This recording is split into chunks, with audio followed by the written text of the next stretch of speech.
সুবহানাল্লাহ পড়ে, কোনো অসুবিধা না। হাঁটতেছেন পড়েন, বসতেছেন পড়েন, কাত হইছেন পড়েন, উঠতেছেন পড়েন, নামতেছেন পড়েন, আপনার কাম আপনি করতে থাকেন। কিন্তু জিহ্বা কি করেন? আস্তে আস্তে গুনগুন করে, মিনমিন করে, হালকা আওয়াজে আপনি চালু রাখেন। জিহ্বা অঙ্গটা আল্লাহ এভাবে বানাইছেন, কিন্তু এইটার বিকল্প যদি ভিন্ন কোনো অঙ্গ দিয়া কি করতো, ওই জিকিরের কাজে ব্যবহার হইতো, সম্ভব হইতো। আমি তো উদাহরণ দিই অনেক সময়। আপনারা যদি আমি বলি 1000 বার সুবহানাল্লাহ পড়বেন আর লগে 1000 বার হাত উঠাইবেন আর নামাইবেন, এটা হলো আইন, বুঝেন নাই? প্রত্যেকবার সুবহানাল্লাহ বললে একবার উঠাইবেন, আরেকবার সুবহানাল্লাহ বললে হাত নামাইবেন, এইভাবে সুবহানাল্লাহ সুবহানাল্লাহ সুবহান। মুহাম্মদরে যদি এটা দেওয়া যেত এই দায়িত্বটা, বুঝতে হলে গুম কারে জুরানি, কথা বুঝছেন না? তাইলে এখন যদি 1000 বার কাউরে এই দায়িত্বটা দেয় যে আপনি মুখে বলবেন আর হাতিটারে কি করবেন, এবারটা কি দশাটা হইব? 20-50 বারের পরে এবারটা হুজুর আমনের মতো হুজুরের খেতা রেখে হুজুর না, হুজুরের যাতো না, আমার একটা ফালতু একটা কাম আমার ধরাই দিছে, আমি জিকিরের জায়গা জিকিরে না করবো, বেটা হাতিটার কি আমার উড়াইতাম। সহ্য হবে কিনা বলেন? কারো সহ্য? সুবহানাল্লাহ।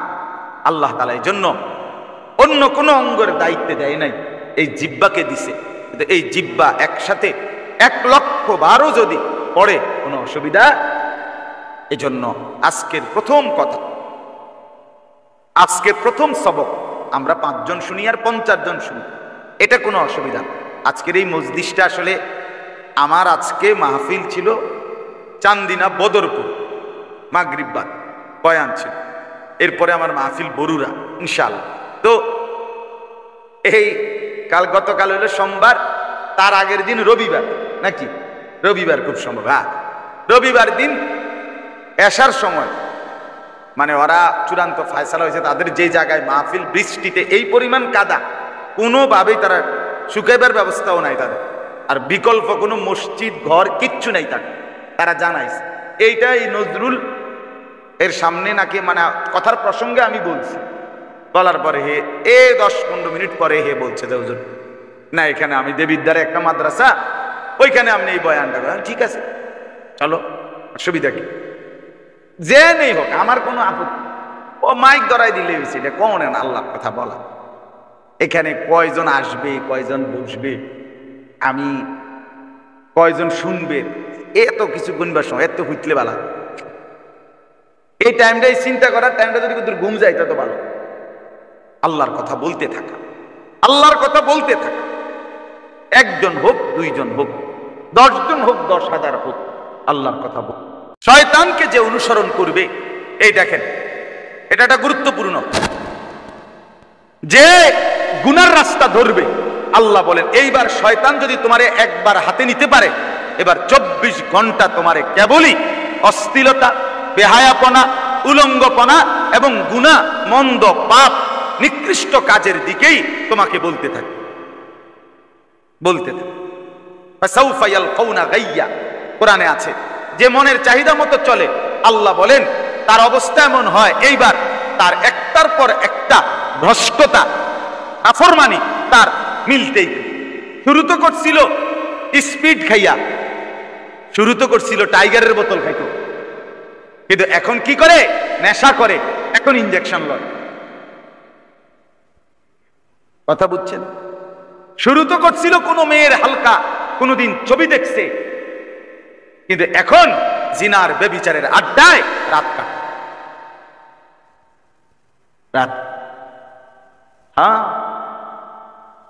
ফাসাউফা ইয়ালকাউনা গাইয়া, আল্লাহ বলেন মনের চাহিদা মতো যে চলে, একবার যে নিজেকে ছেড়ে দেয় নফসের হাতে, শয়তানের হাতে, শয়তান তাকে টেনে নিয়ে একটার পর একটা ইয়ামুরু বিল ফাহশা ওয়াল মুনকার। নজরুল ওই মুহাম্মদের একটা বাড়ি দাও তো, অথবা লম্বা লম্বি শুয়ালাও, তার একটা ছবি উঠাইবে তোমরা এই ঘুম অবস্থায়, বসির কু গেল, তোমরা রমজান একটা ছবি উঠাবে, এটা ফেসবুকে দিবা যে ওয়াজের শ্রোতা এইভাবে ঘুমায়। চলুন, তো শয়তান তাকে মন্দ কাজের আদেশ দিতে থাকে, আর সে ধরে রাখতে পারে না নিজেকে। আজীব একটা হাদিস শুনেন, তাহলে আপনি বুঝবেন। নামাজের মধ্যে আমরা যে নামাজ পড়ি, আমাদের এই চোখের দৃষ্টি, এই চোখের দৃষ্টির নিয়ম হলো 5 জায়গায় থাকবে মুখ নামাজের মধ্যে। কয় জায়গায়? 1, দাঁড়ানো অবস্থায় সেজদার দিকে, 2, রুকু অবস্থায়, আর 2, সালাম ফিরানোর অবস্থায়, 2, কাঁধের উপর। বুঝছেন না? কাঁধের দিকেও না, কাঁধের উপরে। এই কয়টা হলো নজর? 5টা। তো হাদিসের মধ্যে আছে, বান্দা যখন নামাজে দাঁড়ায় আর নজর ঠিক করে, প্রথম আল্লাহ তাআলা পুরা নজর বান্দার দিকে দেয়। খোদার কসম, এটা হাদিস। বান্দা যখন নজর সরিয়ে ফেলে, মানে যেখানে থাকার কথা এখান থেকে যখন নজর নড়ে ফেলে, সাথে সাথে হাদিসে রাসূল বলে, ইন্নামা হুয়া ইখতিলাসুন ইয়াখতালিসুহু শাইতানু মিন সালাতিল আবদ। ইবলিস, শয়তান, সাথে সাথে তার নামাজটাকে আল্লাহ থেকে ছিনাইয়া নিয়া নিজের দিকে টেনে নিচ্ছে। এইবার আর সে নামাজের মধ্যে মন ধরে রাখতে পারে। সব সদর বদলে রয়েছে, হাজারো কিছু মনে। এই জন্য নজর আবার ঠিক রাখবেন, আবার ইনশাআল্লাহ আল্লাহর নজর ফিরে আসবে। মানে নজর ঘুরে যায়। আমার এখন দাঁড়ানো, আমার মনে কিরে হারামি চিন্তা আইলো, ফালতু চিন্তা আইলো, বুঝা গেছে আমার কি সরে গেছে।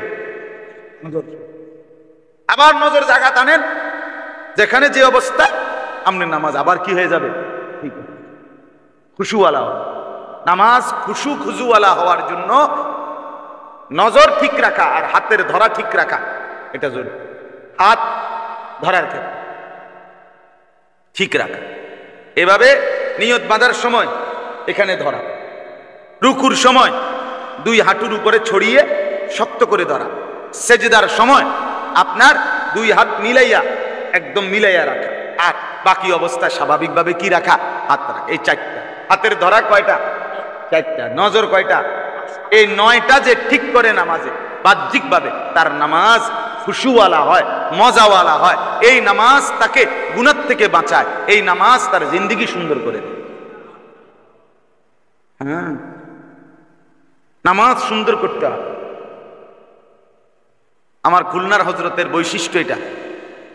বাংলাদেশের একজন বড় বুজুর্গ আরিফ বিল্লাহ হযরত মাওলানা মুফতি নুরুল আমিন সাহেব হযরত বলেন যে নামাজ সুন্দর করা অনেক বড় গুণ। ওনার ফিকির এটা, নামাজ সুন্দর করবেন। নামাজের মধ্যে যার নজর ঠিক, নামাজের বাহিরেও তার নজর ঠিক। নামাজে যে চোখ ঠিক মতো রাখতে পারে, আল্লাহ তাআলা এর বরকতে বাহিরে বিন নারী থেকে তার নজর হেফাজত করাতে হবে। হ্যাঁ, এজন্য খেয়াল রাখা। তাইলে ওমান ইয়াত্তাবি' খুতুওয়াতিশ শাইতান ফাইন্নাহু ইয়া'মুরু বিল ফাহশাই ওয়াল মুনকার।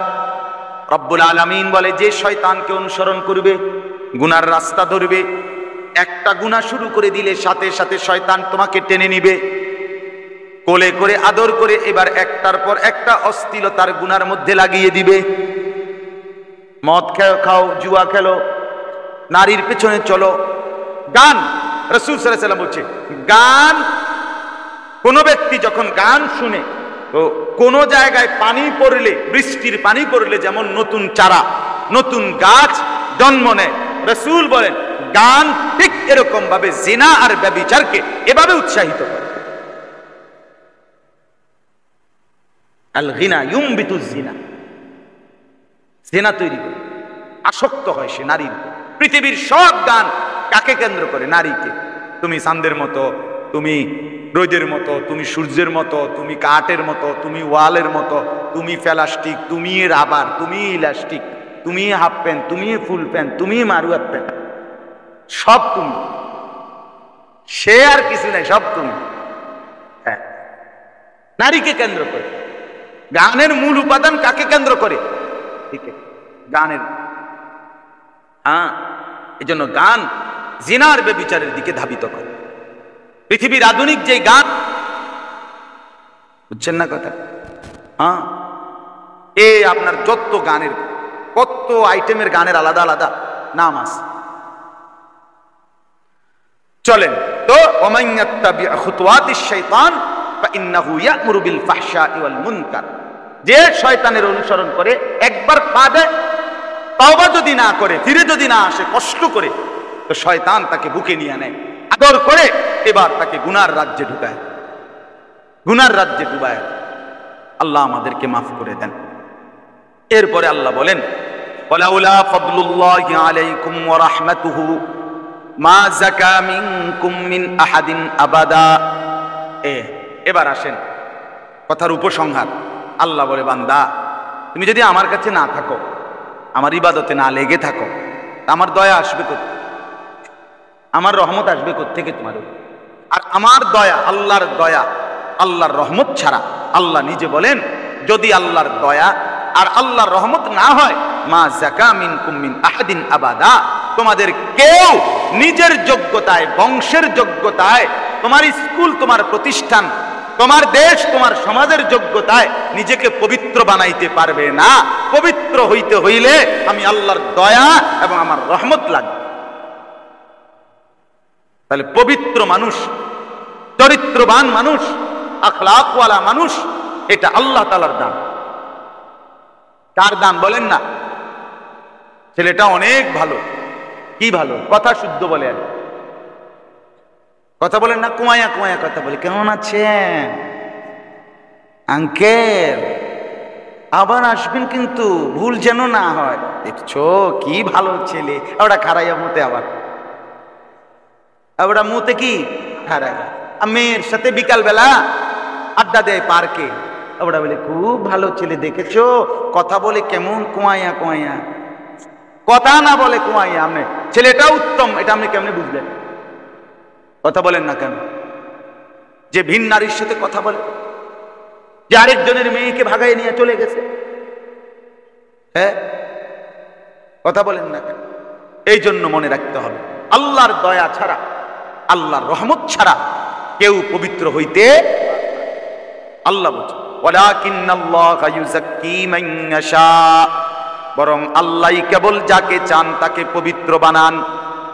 তাহলে পবিত্র বানায় কে? বলেন, পবিত্র বানায় কে? এই শেষ কথা হইল আল্লাহু সামিউন আলিম। আল্লাহ বলে, অতএব তুমি যদি নিজেকে চরিত্রবান, তুমি যদি জান্নাতওয়ালা, নিজেকে সুন্দর, নিজেকে বরকতওয়ালা, পবিত্র বানাইতে চাও, তো সেটা বানাবে আল্লাহ। অতএব তুমি আল্লাহর কাছে দোয়া করো, আল্লাহর হুকুম মানো, আল্লাহর অনুগত থাকো, তাইলেই আল্লাহর দয়া হবে, তাইলেই আল্লাহর রহমত হবে, তোমারে আল্লাহ পবিত্র করবে। আর তুমি আল্লাহর কাছে চাইতে থাকো, আল্লাহ সব শুনতেও পায়, আল্লাহ সব জানেও। কথা বলে, আপনার ভেতর কেমন আল্লাহ জানে না? আমি কি জানি? কথা বলে, আমি জানবো কোথা থেকে? আমি কি জানি? আমি আমার এলাকায় থাকি, আপনার ভেতর আমি জানি, আল্লাহ তাআলা জানে কিনা? বলেন না, জানে কিনা? আল্লাহ থেকে আড়াল আমার জীবনের কোনটা, কোন সেকেন্ড, কোন পলক, কোন মুহূর্ত?